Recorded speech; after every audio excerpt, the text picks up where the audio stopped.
సికింద్రాబాద్‌కి దగ్గరలో ఉన్న శ్రీ గణేష్ దేవాలయం జంట నగరాల్లో చాలా ప్రసిద్ధి చెందింది. 18వ శతాబ్దంలో త్రవ్వకాలలో బయటపడ్డ విగ్రహానికి గుడి కట్టి భక్తులు పూజలు జరిపిస్తున్నారు. ఈ ఆలయానికి ఉన్న ప్రతిష్టత ఏమిటంటే ఈ గణపతి కుటుంబ సభ్యులందరితో కలిసి వెలిశాడు. ఈ ఆలయంలో నిత్యం సత్యగణపతి వ్రతం జరుగుతుంది. గణపతి నవరాత్రులు ఇక్కడ అంగరంగ వైభవంగా జరుపుతారు.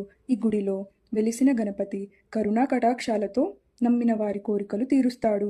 ఈ దేవాలయం వెనుక ఒక పురాణ కథనం ఉంది.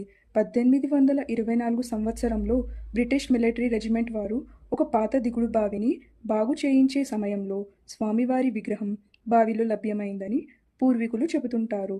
అప్పట్లో భక్తులు గుడి కట్టించడానికి పూనుకోగా బ్రిటిష్ వారు మందిర నిర్మాణానికి అడ్డు చెప్పారు.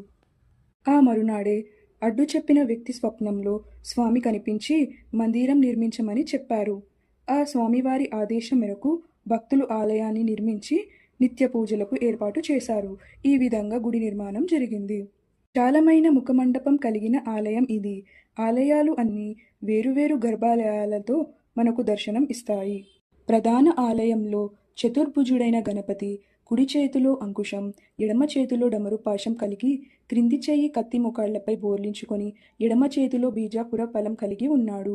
బింబంపై కుడివైపు సూర్యవంక, ఎడమవైపు చంద్రబింబం కలిగి ఉన్నాడు.